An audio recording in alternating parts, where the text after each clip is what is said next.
Hello hello friends, good morning. Welcome back to my channel. मैं आज आपके साथ बहुत ही हेल्दी रेसिपी शेयर कर रही हूँ। आटे का लड्डू कैसे बनाते हैं ये मैं आपके साथ शेयर कर रही हूँ। मेरे वीडियो को कंटिन्यू देखिए और अपना प्यार बनाए रखिए।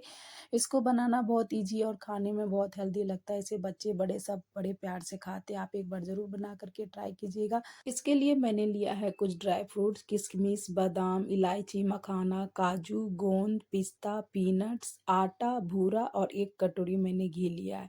मेरे पास घर में पहले से गोंद पड़े हुए थे, इसलिए मैंने गोंद थोड़ा कम ही लिया है।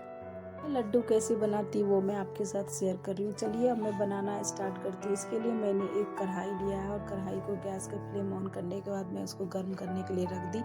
गर्म करने के बाद जो मैंने कटोरी में घी लिया था उसी कटोरी से मैंने 2-3 चम्मच घी डाल दिया। जब घी आपका गर्म हो जाए इसके बाद आप एक एक करके ड्राई फ्रूट्स को फ्राई कर लीजिए। सबसे पहले मैंने गोंद डाला है और गोंद देखिए इसी तरीके से आपको डालना है। बिल्कुल मीडियम टू लो फ्लेम में ही आप गोंद को फ्राई कीजिएगा और इससे गोंद बहुत अच्छे भून कर तैयार होते हैं। और देखिए मेरा जितना गोंद था मैंने अच्छे से उसको भून करके एक प्लेट में निकाल लिया है। आपको ज़्यादा देर तक नहीं भूनना है, बस इसका जो गोंद है वो भून करके बड़ी शेप में हो जाएगी और थोड़ा सा ये गोल्डन ब्राउन होने तक हो जाएगा। उसके बाद आपको गोंद भून कर तैयार हो गया है। आप इसको एक प्लेट में निकाल लीजिए और ठंडा होने दीजिए।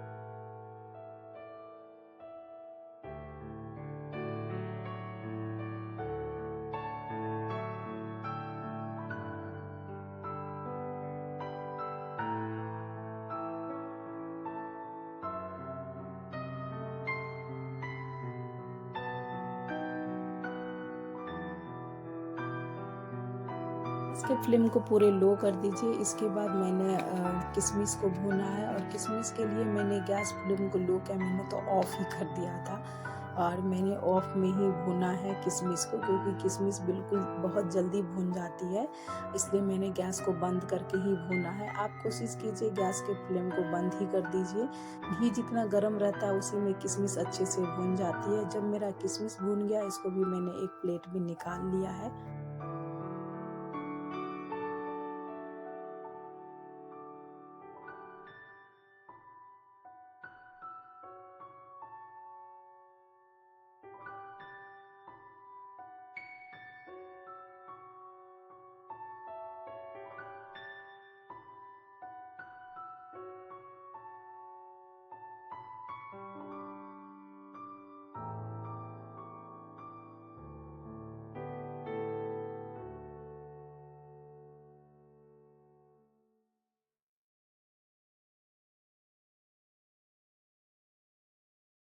अब मैं गैस के फ्लेम को ऑन कर दी हूँ और बिल्कुल लो टू मीडियम रखी हूँ और मैं सारे मखाने को भी अच्छे से भून लूँगी। मखाने को भी आपको लो फ्लेम में ही भूनना है, इससे आपके मखाना बहुत अंदर तक अच्छे से क्रिस्पी सा भूनता है। आपको हाथ से दबा करके चेक कर लेना है कि आपके मखाना पूरा अच्छी तरीके से भुना है कि नहीं। उसके लिए आप मखाना को दबा करके हाथ से चेक कर लीजिएगा तो मखाना आपका टूट जाएगा। इसका मतलब ये हो जाता है कि आपका मखाना अच्छे से भून गया है। अब मैंने कोई इसमें घी नहीं डाला है। इसके बाद मैंने पीनट्स को सिंपल ही ऐसे ही ड्राई रोस्ट करके भून रही हूँ, और क्योंकि मुझे इसका छिलका निकालना है इसलिए मैं इसको अच्छे से भून रही हूँ।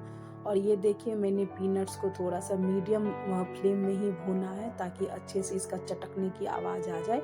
आपको इसी तरीके से पीनट्स को भूनना है, क्योंकि उसके छिलके निकालने हैं मुझे, इसलिए मैंने थोड़ा सा मीडियम फ्लेम पे ही पीनट्स को भूना है। और पीनट्स भी मेरा भून गया। अब मैं इसको भी एक प्लेट में निकाल करके ठंडा होने के लिए रख दूंगी। अब मैं इसी कढ़ाई को थोड़ा अच्छे से सूखा कपड़ा से क्लीन करने के बाद अब मैं इसमें 1 चम्मच घी डाल दूंगी और घी डालने के बाद में एक एक करके सारे ड्राई फ्रूट्स को अच्छे से भून लूँगी। आपको इसी तरीके से फ्राई करना है और मैंने अच्छे से भून लिया है। गैस के फ्लेम को लो ही रखिएगा क्योंकि घी गर्म है, इसलिए मैंने गैस के फ्लेम को लो रखा है। अब मैं पिस्ता को भी भून लेती हूँ, उसको भी अच्छे से गोल्डन ब्राउन होने तक भून लूँगी और एक प्लेट में निकाल लूँगी। उसके बाद काजू को भून लूँगी, बादाम को भून लूँगी। आपको इसी तरीके से भून लेना है सारे ड्राई फ्रूट्स को और उसको ठंडा होने के लिए एक साइड में प्लेट में निकाल करके रख दीजिए। और जो मैंने इलायची लिए थे उसको भी मैंने अच्छे से कूट लिया है और कूट करके मैंने उसको महीन पाउडर बना लिया है।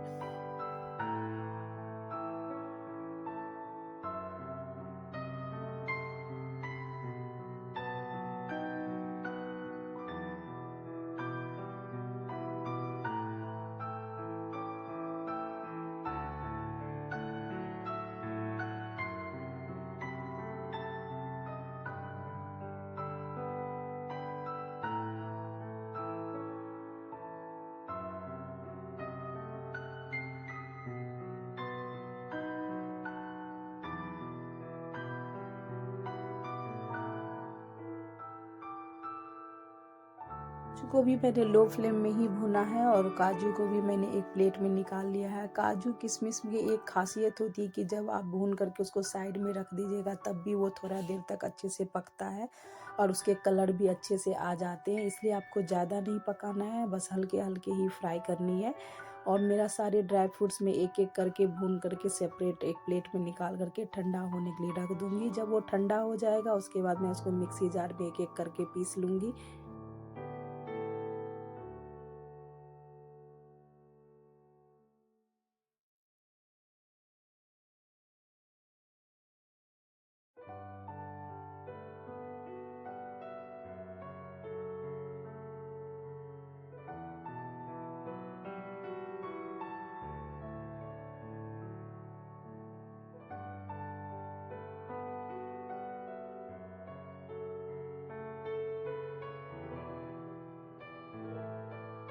अब मैं इसी कढ़ाई में मैंने 2 चम्मच घी डाला और घी डालने के बाद मैंने आधा किलो से थोड़ी सी कम थी, मीन्स आधा किलो ही समझ लीजिए, इतना मैंने आटा डाला है क्योंकि मैंने आधा केजी ही भूरा लिया था। और अब मैं आटा को भी अच्छे से लो फ्लेम में ही इसको अच्छे से भूनना है और तब तक भूनना है कि जब तक कि इसका कलर रेड कलर जैसे ही ना आ जाए, रेड तो नहीं कहा जाए, बिल्कुल ब्राउन ना आ जाए। इसी तरीके से आपको आटा को धीरे धीरे भूनना है। मेरी कढ़ाई थोड़ी छोटी थी, आप कोशिश कीजिएगा थोड़ा बड़ा लेने के लिए। और मैं इसी तरीके से इसको धीरे धीरे भून रही हूँ। बीच में मैंने 1 डेढ़ चम्मच और भी घी डाल दिया था और इसको अच्छे से गोल्डन ब्राउन होने तक अच्छे से भूनना है। आप तब तक भूनिएगा जब तक कि इसका एक एक दाना अलग ना हो जाए आटा का, और इसको भूनते रहिए। भूनने में थोड़ा सा टाइम लगता है।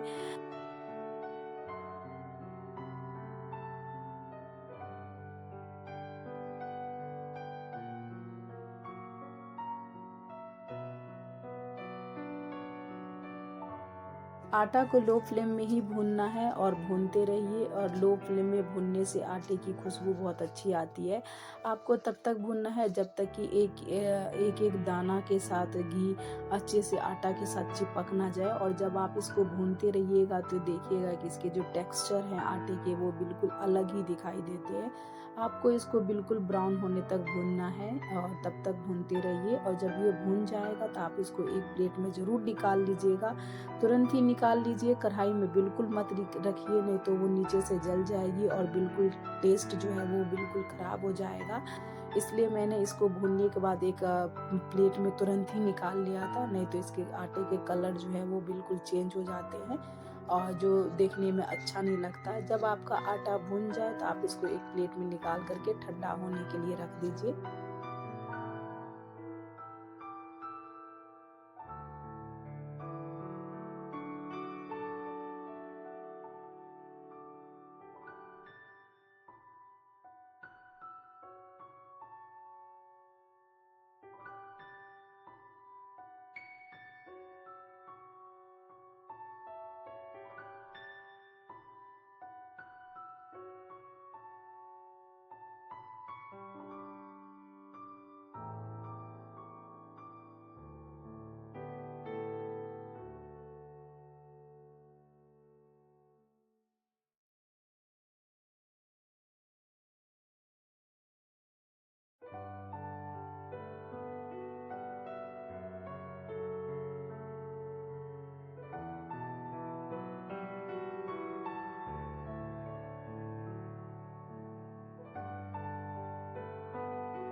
का कलर देखिए चेंज हो गया है और मेरा आटा भी भूनकर तैयार हो गया है। आप थोड़ा कोशिश कीजिएगा थोड़ा बड़ा कढ़ाई लेने के लिए, और मैंने इसको तुरंत ही एक प्लेट में निकाल लिया। जब आटा आपका ठंडा हो जाए तब आप इसमें सारे ड्राई फ्रूट्स मिलाइएगा, और मैंने आटा को अब ठंडा करने के लिए रख दिया है। आपको इसी कलर का आटा को भूनना है, जब तक कि ये कलर ना आ जाए तब तक आप भूनते रहिए, बिल्कुल लो फ्लेम में आपको भूनना है। अब मेरा आटा ठंडा हो रहा है, तब तक मैं पीनट्स के छिलके निकाल लेती हूँ, क्योंकि मेरे जितने ड्राई फ्रूट्स थे सब ठंडे हो गए हैं। अब मैंने पीनट्स के सारे छिलके निकाल लिए हैं। अब मैं एक एक करके सारे ड्राई फ्रूट्स को मिक्सी में पीस करके मैं इसी आटे में मिला लूँगी।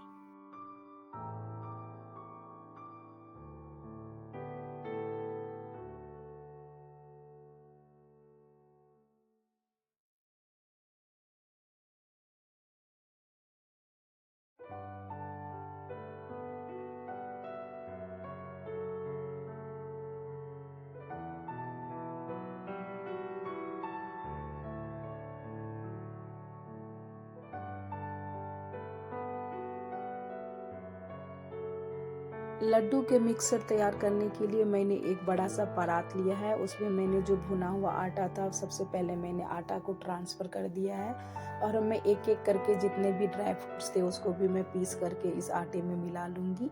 आप चाहे तो चॉप करके भी ड्राई फ्रूट्स को मिला सकते हैं, पर मेरे यहाँ बच्चे छोटे हैं, वो बिल्कुल नहीं खाते हैं, इसलिए मैंने सारे ड्राई फ्रूट्स को मिक्सी में अच्छे से पीस लिया है। एकदम दरदरा महीन करके ही मैंने पीसा है। आप चाहे तो चॉप करके भी डाल सकते हैं, पर मेरे यहाँ बच्चे छोटे हैं तो वो चॉप करके नहीं खाते हैं, और मैं ज़्यादातर यही कोशिश करती हूँ बच्चे बड़े सब खा सके, इसलिए मैं ईज़ी वे में बनाती हूँ लड्डू। आप देखिए मैं लड्डू कैसे बनाती हूँ, इसको बनाना बहुत ईजी है। आप एक बार ज़रूर बना करके ट्राई कीजिएगा।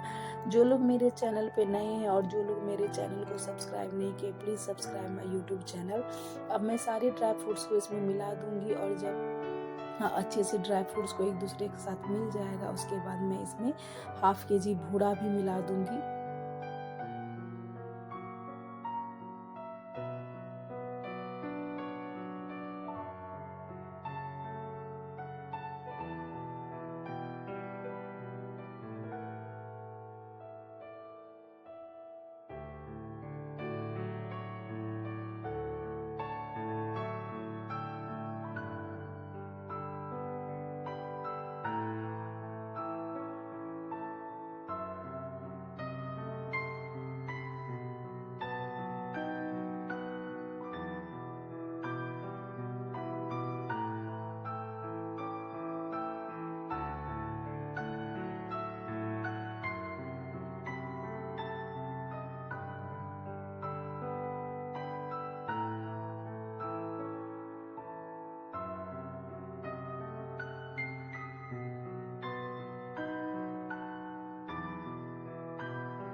ड्राई फ्रूट्स और भूरा मिलाने के बाद जो मेरी कटोरी में थोड़ी बची हुई घी थी मैंने वो भी मिला दिया है और अब मैं इसको अच्छे से एक दूसरे के साथ अच्छे से मिला लेती हूँ। मैंने इलायची जो कूट के रखी थी वो भी मिला दिया। आपको सारे मिक्सर को अच्छे से मिला लेना है हाथ से।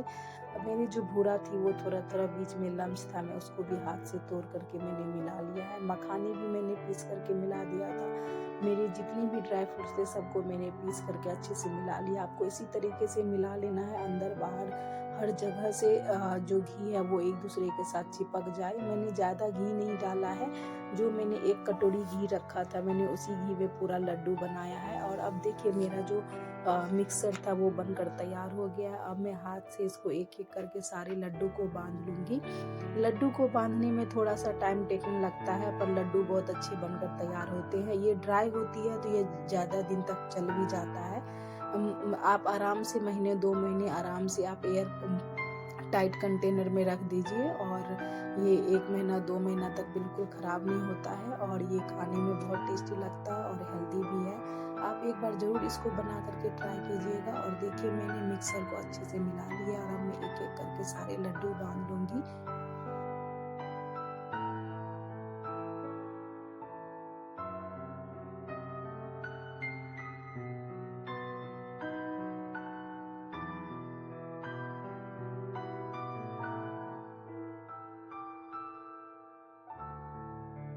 कमेंट बॉक्स में ज़रूर मेंशन कीजिएगा कि किस-किस को आटे के लड्डू पसंद है और मेरा वीडियो कौन-कौन देखते हैं। प्लीज़ कमेंट बॉक्स में ज़रूर मेंशन कीजिए।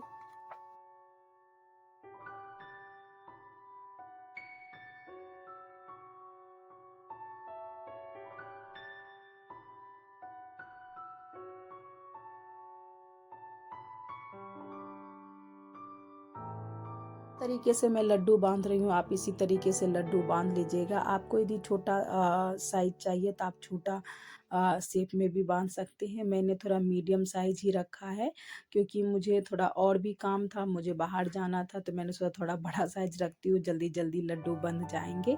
इसलिए मैंने फटाफट से जितने मेरे लड्डू बनने थे मैंने सारे लड्डू बना लिए हैं।